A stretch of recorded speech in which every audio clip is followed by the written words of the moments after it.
Hi friends, welcome back to సింహవర్సిటీ. ఈరోజు video వచ్చేసి daily and weekly current అఫైర్స్లో భాగంగా 15th ఫిబ్రవరి నుంచి 21st ఫిబ్రవరికి ఏదైతే current affairs important current affairs ఉన్నాయో అవి అన్ని పోటీ పరీక్షలకు ఉపయోగపడే టాప్ కరెంట్ అఫైర్స్ని పిక్ చేసుకోవడం జరిగింది. ఇవి మిస్ అయితే కనుక మీరు చాలా విలువైన మార్కులను కోల్పోతారు. గతంలో దాదాపుగా RRB, UPSC, SSC, TSPSC, APPSC పరీక్షల్లో 80% కరెంట్ అఫైర్స్ ప్రశ్నలు సేమ్ ఈ రేంజ్లో వచ్చినవే. మీరు ఈ వీడియోని పూర్తిగా చూస్తే రాబోయే పరీక్షల్లో కూడా కనీసం ఒక 5 మార్కులు అదనంగా తెచ్చుకోవచ్చు.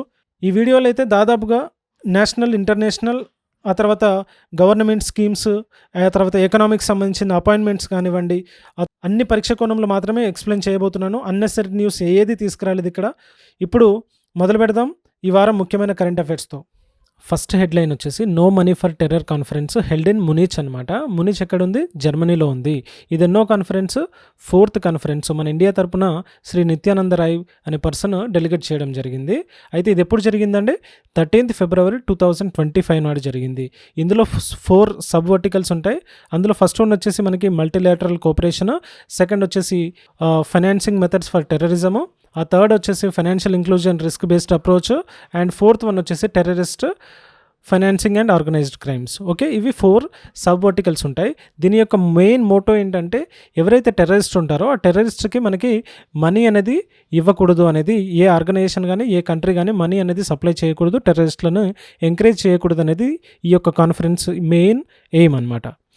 సెకండ్ హైలైట్ వచ్చేసి ఇండియా, యూఏఈ ఒక ఎంఓయూ చేసుకున్నారు. అదేంటంటే లిక్విఫైడ్ న్యాచురల్ గ్యాస్, ఎల్ఎన్జీని సప్లై చేయడం కోసం ఇండియా, యూఏఈ అనేది రెండు దేశాలు ఒక సిగ్నేచర్ సైన్ అయితే చేసుకున్నారనమాట. ఎన్ని ఇయర్స్ సప్లై చేయాలి? ఇది 14 ఇయర్స్ సప్లై చేయాలి. ఏ కంపెనీ సైన్ చేసుకుందంటే యూఏఈ నుంచి ఏడిఎన్ఓసి గ్యాస్. ఏడిఎన్ఓసి అంటే ఏంటి? Abu Dhabi national oil company. ఇది 2026 నుంచి every year 1 or 2 million tons per year అనేది మనకి సప్లై చేస్తుంది ఎల్ఎన్జీని. ఆ తర్వాత దీనికి మెయిన్ మోటో ఏంటంటే to expansion of energy cooperation between UAE and India అనమాట. ఎనర్జీ కోఆపరేషన్ ఇంకా పెంచుకోవడం కోసం ఈ యొక్క సిగ్నేచర్ అనేది ఎంఓయూ అనేది చేసుకోవడం జరిగింది. థర్డ్ పాయింట్ వచ్చేసి మనకి శుభ్మన్ గిల్ అనే person fastest batter to reach 2500 one day runs. ఇక్కడ చూడండి, వన్డే మ్యాచ్లో 2500 రన్స్ చాలా ఫాస్ట్గా చేసుకోవడం జరిగింది. ఏ రోజు ఆ ఫీట్ని సాధించారంటే ఫిబ్రవరి 12th 2025 నాడు తన యొక్క 50th వన్డేలో ఇంగ్లాండ్తో ఆడినప్పుడు ఎక్కడ ఆడేది? అహ్మదాబాద్లో ఆడడం జరిగింది. అప్పుడు తన యొక్క 2500 రన్స్ని చాలా ఫాస్ట్గా ఫినిష్ చేసుకోవడం జరిగింది. దానికన్నా ముందు ఈ యొక్క రికార్డ్ ఎవరి పేరిట ఉండేది? South Africa batsmen Hashem Amla person తన పేరు మీద ఉండేది. ఆ యొక్క రికార్డ్ని బ్రేక్ చేసుకోవడం జరిగిందనమాట. ఓకే, నెక్స్ట్ చూస్తే 4th వన్ వచ్చేసి నోడి బంధన్ స్కీమ్ అనమాట. ఇక్కడ నోడి బంధన్ స్కీమ్ చాలా ఇంపార్టెంట్ స్కీమ్. ఇది వెస్ట్ బెంగాల్ గవర్నమెంట్ దీన్ని లాంచ్ చేయడం జరిగింది. మనకి క్వశ్చన్స్లో ఎట్లా రావచ్చు అంటే నోడి Bandhan scheme was launched by అనేది విచ్ స్టేట్ అనేది అంటారు. కాబట్టి ఇట్లాంటి క్వశ్చన్స్ అనేది చాలా ఇంపార్టెంట్. ఏదైనా ఒక గవర్నమెంట్ ఏదైనా స్కీమ్ ఇంప్లిమెంట్ చేస్తుంది అంటే డెఫినెట్గా అది మనం నేర్చుకోవాలి. దీంట్లో మరీ డీటెయిల్గా వెళ్ళక్కర్లేదు. ఏ స్టేట్ మనకి ఈ యొక్క నోడి బంధన్ స్కీమ్ని స్టార్ట్ చేసింది అనేది నేర్చుకుంటే సరిపోతుంది. అక్కడ సీఎం ఎవరు? మమతా బెనర్జీ, మనందరికీ తెలుసు. తన యొక్క బడ్జెట్ 2025-26లో భాగంగా ఈ యొక్క నోడి బంధన్ స్కీమ్ని లాంచ్ చేయడం జరిగింది. ఆ తర్వాత టు ఎన్హాన్స్ రివరైన్ డెవలప్మెంట్, ఏదైతే నదులు ఉంటాయో నదులకు సంబంధించిన దాన్ని ఏదైతే నది కోత ఉంటుంది కదా, ఎరోజన్ అంటాం దాన్ని, ఆ ఎరోజన్ని ప్రివెంట్ చేసుకోవడం కోసం మనకు ఈ యొక్క నోడి బంధన్ స్కీమ్ని ఇంప్లిమెంట్ చేయడం జరుగుతుంది. దానికి ఎంత బడ్జెట్ కేటాయించారంటే 200 crores రూపీస్ కేటాయించడం జరిగింది. ఇది నోడి బంధన్ స్కీము. చైనా అనేది ఒక డీప్ వాటర్ స్పేస్ స్టేషన్ అనేది సౌత్ చైనా సీలో మనకి ఏర్పాటు చేయడం జరుగుతుంది. ఇది ఎందుకు ఏర్పాటు చేస్తున్నారంటే బోత్ సైంటిఫిక్ ఎక్స్ప్లోరేషన్, ఆ తర్వాత జియోపొలిటికల్ స్ట్రాటజీకి సంబంధించింది. ఇది చాలా ఇంపార్టెంట్ అనమాట. అంటే ఏదైనా ఒక కంట్రీ సముద్రంలో ఉండే మినరల్స్ ఏవైతే ఉంటాయో, రేర్ మినరల్స్, వాటి మీద రీసెర్చ్ చేయడానికి మనకు ఇలాంటివి చేస్తుంటాయి. అండ్ దీనికి సంబంధించింది ఏంటంటే 2000 meters below the ocean surface, almost 2 kilometers లోతు వరకు దీని యొక్క స్టడీ అనేది చేయడం జరుగుతుంది. ఇది ఎప్పటి నుంచి ఆపరేషనల్ అవుతుందంటే 2030 నుంచి ఉంటుంది. ఓకే, ఇందులో మనం గుర్తుపెట్టుకోవాల్సిన పాయింట్స్ ఏంటి నేను ఆల్రెడీ హైలైట్ చేశాను, వాటిని మాత్రం గుర్తుపెట్టుకుంటే సరిపోతుంది. ఓకే, ఆ తర్వాత చూస్తే కనుక ఐఐటి మద్రాస్, ఇస్రో, ఇవి రెండు కలిపి ఐఐటి మద్రాస్ అండ్ ఇస్రో రెండు కలిసి మనకు ఒక ఐరిస్ చిప్ని డెవలప్ చేయడం జరుగుతుంది. దేంట్లో భాగంగా శక్తి అనే ప్రాజెక్ట్లో భాగంగా ఐరిస్ చిప్ అనేది ఒక micro processor, indigenous micro processor develop చేయడం జరుగుతుంది. దేనికోసం డెవలప్ చేస్తున్నారు? అది స్పేస్ అప్లికేషన్స్కి, ఆ తర్వాత which can be used in command control systems and తర్వాత క్రిటికల్ ఫంక్షన్స్ ఇన్ అవుటర్ స్పేస్లో ఈ యొక్క మైక్రో ప్రాసెసర్ పనిచేయడం కోసం. ఇక్కడ మనకి మెయిన్ ఇంపార్టెంట్ ఏంటంటే ఐఐటి మద్రాస్, ఇస్రో రెండు కలిపి ఒక మైక్రో ప్రాసెసర్ని డెవలప్ చేయడం జరుగుతూ ఉంది. 7th హైలైట్ వచ్చేసి గవర్నమెంట్ అనౌన్సెస్ 100 రూపీస్ కాయిన్ ఒకటి అనౌన్స్ చేయడం జరిగింది. ఎవరి పేరు me to honour Mohammed Rafi లెగసీకి సంబంధించింది మనకు ఈ యొక్క 100 రూపీస్ కాయిన్ని అనౌన్స్ చేయడం జరుగుతుంది తన యొక్క 100th బర్త్డే యానివర్సరీకి. అయితే ఇతను దేనికి సంబంధించిన వాళ్ళు? Playback singer. అయితే మన క్వశ్చన్స్ ఎట్లా వస్తాయంటే మహమ్మద్ రఫీ ఏ కేటగిరీకి చెందినవాడు అన్నట్టు కూడా మనకి క్వశ్చన్స్ చాలా వరకు వచ్చే ఛాన్సెస్ అయితే ఎక్కువ ఉన్నాయి. ఆ తర్వాత ఇదేంటంటే రీసెంట్గా మనకి మ్యూజికల్ జీనియస్ అని ఎవరు పిలిచారు అతన్ని? నరేంద్ర మోడీ గారు మ్యూజికల్ జీనియస్ అని అయితే చెప్పడం జరిగింది. ఆ తర్వాత 8th హెడ్లైన్ వచ్చేసి మత్స్య 6000 అనమాట. ఈ మత్స్య 6000 చాలా న్యూస్లో ఉంది. ఇది చాలా important and very very important. ఇక్కడ ఇండియాస్ ఫస్ట్ మ్యాన్ అనమాట. కంపల్సరీగా అందులో క్రూ మెంబర్స్ అయితే కంపల్సరీగా టు ఎక్స్ప్లోర్ డీప్ ఓషన్స్ని ఎక్స్ప్లోర్ చేయడం కోసం ఇది ఇండియాస్ ఫస్ట్ మ్యాన్డ్ మిషన్. ఇది సముద్రయాన్లో భాగంగా వచ్చింది. అండ్ ఇది 4th జనరేషన్ అనమాట. 4th generation deep ocean human scientific submersible named మత్స్య 6000. అంటే 6000 అంటే మీనింగ్ అందులోనే తెలిసిపోతుంది మనకి. 6000 మీటర్స్ వరకు అంటే ఆల్మోస్ట్ 6 కిలోమీటర్స్ డెప్త్ వరకు మనకి డీప్ సీ ఎక్స్ప్లోరేషన్ జరుగుతుంది. ఎంతమందిని క్యారీ చేస్తుంది తను? 3 క్రూ మెంబర్స్ అనమాట. 3 క్యారీ చేస్తుంది అంత డీప్ ఓషన్స్కి. అన్నిటికీ తట్టుకునేలాగా ఈ యొక్క మిషన్ అనేది డెవలప్ చేయడం జరుగుతూ ఉంది. అయితే దీన్ని ఎవరు డెవలప్ చేశారంటే national institute of ocean technology NIOT Chennai వాళ్ళు దీన్ని under the ministry of earth sciences, చాలా important, earth sciences government of India. So ఎక్కడైతే హైలైట్ చేశానో ఆ పాయింట్స్ని మీరు యాజ్ టీజ్గా హోల్డ్ చేసి లేదంటే స్క్రీన్ షాట్ తీసుకోండి. తర్వాత మీరు నోట్స్లో భాగంగా రాసుకుంటే చాలా బాగుంటుంది అనమాట. తర్వాత చూస్తే కనుక నేషనల్ ట్రైబల్ ఫెస్టివల్ ఇది ఆది మహోత్సవ్. ఇది చాలా ఇంపార్టెంట్. అన్ని ఇంపార్టెంట్గా కవర్ చేశాను. సో అన్నీ ఇంపార్టెంట్ కాబట్టి మీరు నోట్స్ మెయింటైన్ చేసుకొని రివిజన్ చేసుకుంటే కనుక చాలా ఇంపార్టెంట్. అండ్ వీడియో కనుక నచ్చుతూ ఉంటే డెఫినెట్గా లైక్ చేయడం మాత్రం మర్చిపోవద్దు. తర్వాత ఇక్కడ ఈ ఆది మహోత్సవ్ నేషనల్ ట్రైబల్ ఫెస్టివల్ ఎక్కడ జరిగింది? న్యూఢిల్లీలో జరిగింది. ఎవరు ఇనాగ్రేట్ చేశారంటే మన president of India Droupadi Murmu garu. ఈ organized by ministry of tribal affairs. ఎప్పటి నుంచి ఎప్పటి వరకు అంటే February 16th నుంచి February 24th. ఇది చాలా ఇంపార్టెంట్. Feb 16th నుంచి 24 వరకు. ఈ డేట్స్ అయితే గుర్తుపెట్టుకోవాలా. ఎక్కడ జరిగిందండి? Major Dhyan Chand national stadium న్యూఢిల్లీలో జరగడం జరిగింది. దీని యొక్క మెయిన్ ఎయిమ్ ఏంటంటే to promote tribal culture, heritage and economic empowerment by providing a platform for tribal entrepreneurs, artists.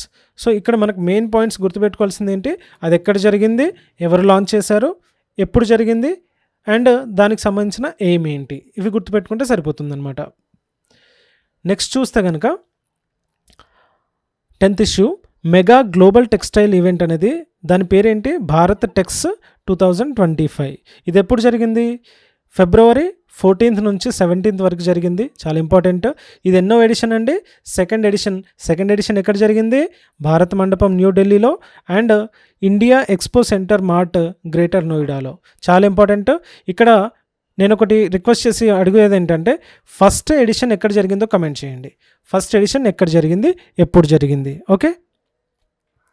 ఆ తర్వాత చూస్తే కనుక Indian navy to participate in international fleet review and exercise Komodo in Indonesia. Exercises అనేది చాలా important, గుర్తుపెట్టుకోవాలి మనం.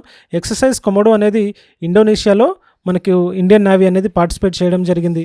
అందులో ఏమేమి జరిగాయి అంటే INS శార్దుల్ పార్టిసిపేట్ చేయడం జరిగింది. ఆ తర్వాత లాంగ్ రేంజ్ మ్యారిటైమ్ సర్వేలెన్స్ ఏదైతే ఉందో P-81, ఇక్కడ శార్దుల్ ఇంపార్టెంట్, P-81 ఇంపార్టెంట్ అనమాట. అది ఎక్కడ జరిగింది?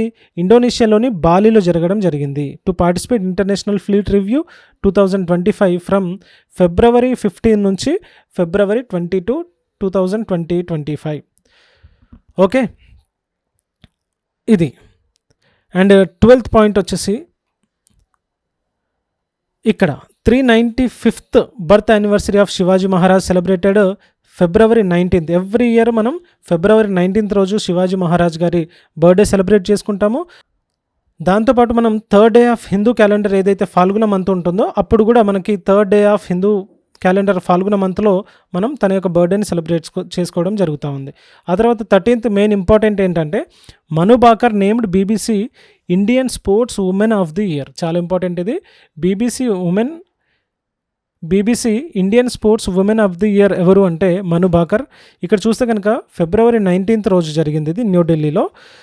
తను మనకు తెలుసు కదా, రీసెంట్గా ఒలింపిక్ గేమ్స్లో తను ఒక జమ్ అనమాట. Manu Bhaker almost first Indian women to win 2 medals in a single Olympic games.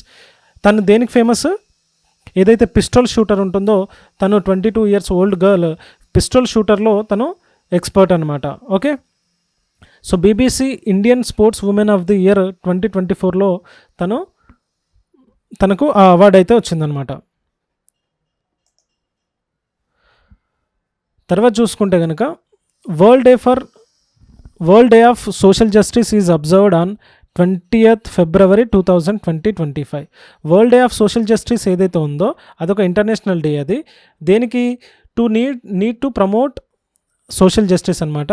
It includes ఏదైతే ఇష్యూస్ ఉన్నాయో, అంటే to tackle issues, poverty, exclusion, ఆ తర్వాత gender inequality, unemployment, human rights, social protections, వీటన్నిటికీ ఆ యొక్క ఇష్యూస్ని సాల్వ్ చేయడానికి మనకు ఈ ఎవ్రీ ఇయర్ February 20th మనకి ఈ యొక్క world day of social justice అనేది జరుపుకోవడం జరుగుతుంది.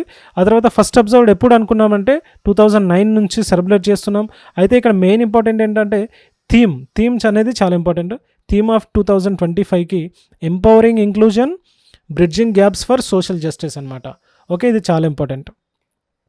15th ఇష్యూ వచ్చేసి new appointments in election commission of India. ఇక్కడ న్యూ అపాయింట్మెంట్స్ ఎవరెవరు ఉన్నారు, ఫస్ట్ వన్ జ్ఞానేష్ కుమార్, ఆ తర్వాత వివేక్ జోషి అనమాట.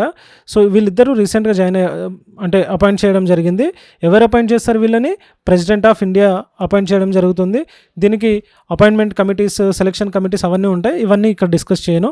ఇక్కడ జ్ఞానేష్ కుమార్ అనే person NOCEC chief election commissioner 26th అనమాట. Okay, 26th chief election commissioner. ఆ తర్వాత సుఖ్బీర్ సింగ్ సంధు, ఇతను ఆల్రెడీ ఉన్నారు, లాస్ట్ ఇయర్ అపాయింట్ చేయడం జరిగింది. ఆ తర్వాత వివేక్ జోషి అనే పర్సన్ రీసెంట్గానే అపాయింట్ చేయడం జరిగిందనమాట. ఇది చాలా ట్రెండింగ్ టాపిక్, ఎందుకంటే ఈ యొక్క ఎలక్షన్ కమిషన్ ఆఫ్ ఇండియాలో ఇద్దరు ఒకేసారి అపాయింట్ చేయడం జరుగుతూ ఉంది. ఓకే, కాబట్టి మేబీ క్వశ్చన్స్ అనేది ఎక్స్పెక్ట్ చేయొచ్చు మనం. తర్వాత ఇంటర్నేషనల్ మదర్ లాంగ్వేజ్ డే అనేది ఎప్పుడు to promote linguistic and cultural డైవర్సిటీని, మనం మల్టీలింగ్విలిజం ఏదైతే ఉందో దాన్ని ప్రమోట్ చేసుకోవడం కోసం ఈ యొక్క డేని ప్రమోట్ చేసుకోవడం జరుగుతూ ఉంది. దెన్ ఈ ఫస్ట్ ఎప్పుడు చేశారంటే యునెస్కోలో 1999 అప్పుడు మనకి ఫస్ట్ అనౌన్స్ చేయడం జరిగింది. ఆ తర్వాత 2002 నుంచి రెగ్యులర్గా దీన్ని ఆ యొక్క డేని సెలబ్రేట్ చేసుకోవడం jరుగుతూ ఉంది. మనకు 2025 యొక్క థీమ్ ఏంటి, silver Jubilee celebration of international mother language day. Silver Jubilee celebration of international mother language day. ఇది చాలా ఇంపార్టెంట్, థీమ్స్ అనేది చాలా important. Next, India becomes second country. ఇక్కడ ఎన్నో country, second country in the world to launch EPL for pilots. EPL అంటే ఏంటంటే electronic personal licence. ఇది ఎవరు లాంచ్ చేశారు, కె రామ్మోహన్ నాయుడు గారు. ఎక్కడ, ఉడాన్ భవన్ న్యూఢిల్లీలో. ఓకే, ఫస్ట్ పైలట్ దీన్ని రిసీవ్ చేసుకున్న, EPLని రిసీవ్ చేసుకున్న పర్సన్ ఎవరంటే కెప్టెన్ ఇషితా భార్గవ్ అనే పర్సన్ ఈ యొక్క EPLని ఫస్ట్గా తీసుకోవడం జరుగుతుంది. ఆ తర్వాత India has become second country. అయితే ఫస్ట్ కంట్రీ ఏంటి, చైనా అనమాట. ఈ EPLని లాంచ్ చేయడంలో చైనా ఫస్ట్ కంట్రీ, సెకండ్ వచ్చేసి ఇండియా అనమాట. ఓకే, ఇందులో గుర్తుపెట్టుకోవాల్సిన విషయం చెప్పేశాను, అది చాలా ఇంపార్టెంట్, గుర్తుపెట్టుకోండి. Next, Indian biologist Purnima Devi Barman చాలా ఫేమస్. రీసెంట్గా మనకి న్యూస్లో అయితే హైలైట్ అవుతా వస్తుంది. తను పూర్ణిమ బర్మన్ అనమాట. తను ఎక్కడి నుంచి person, Assam. She is from Assam. తనకి రీసెంట్గా ఏం జరిగిందంటే Times women of the year award రావడం జరిగింది. దేనికి వచ్చిందంటే for exceptional contribution to the wildlife కన్జర్వేషన్కి సంబంధించింది. Next, she is from Assam. తను ఒక హర్గిల ఆర్మీని ఏర్పాటు చేయడం జరిగింది. ఇక్కడ హర్గిల ఆర్మీ అనేది చాలా ఇంపార్టెంట్. అదేంటంటే especially dedicated group of women to turn wildlife protection into grass root movement. ఈ వైల్డ్ లైఫ్ ఏదైతే ఉందో ఆ యొక్క దాన్ని సంరక్షణ కోసం మనకి గ్రాస్ రూట్ లెవెల్లో లోకల్ కమ్యూనిటీస్ని ఎంపవర్ చేయడంలో ఈ యొక్క ఉమెన్ ఏదైతే ఉన్నారో ఆ లోకల్ కమ్యూనిటీలో వాళ్లకు హర్గిలా ఆర్మీని అనే పేరు పెట్టుకొని ఆ ఏరియాలో ఉన్న వైల్డ్ లైఫ్ ప్రొటెక్షన్ని ప్రొటెక్ట్ చేసుకోవడానికైతే పూనుకోవడం జరిగింది. దెన్ తను ఆల్రెడీ ఒక అవార్డు అనేది నారీ శక్తి పురస్కార్. ఆ అవార్డు ఏంటంటే highest civilian award for Indian women. And ఎవరి చేతుల మీద తీసుకోవడం జరిగిందంటే రామ్నాథ్ కోవింద్ గారు ఇన్ 2017. 19th ఇష్యూ వచ్చేసి RBI launches RBI data app. ఏం app? RBI data app for easy access to economic data. ఇక్కడ ఆర్బీఐ డేటా యాప్ అనేది ఎవరు లాంచ్ చేయడం జరిగింది? ఆర్బీఐ. ఇక్కడ పేరులోనే గుర్తుపెట్టుకోండి ఆర్బీఐ అనేది. ఇదేంటంటే ఒక మొబైల్ యాప్ ఇది. అదేం చేస్తుంది? To access India's economic and financial data. ఏదైతే ఫైనాన్షియల్ డేటా ఎకనామిక్ సంబంధించిన డేటా ఉందో దాన్ని యాక్సెస్ చేసుకోవడం కోసం ఆర్బీఐ డేటా యాప్ అనేది లాంచ్ చేయడం జరిగింది.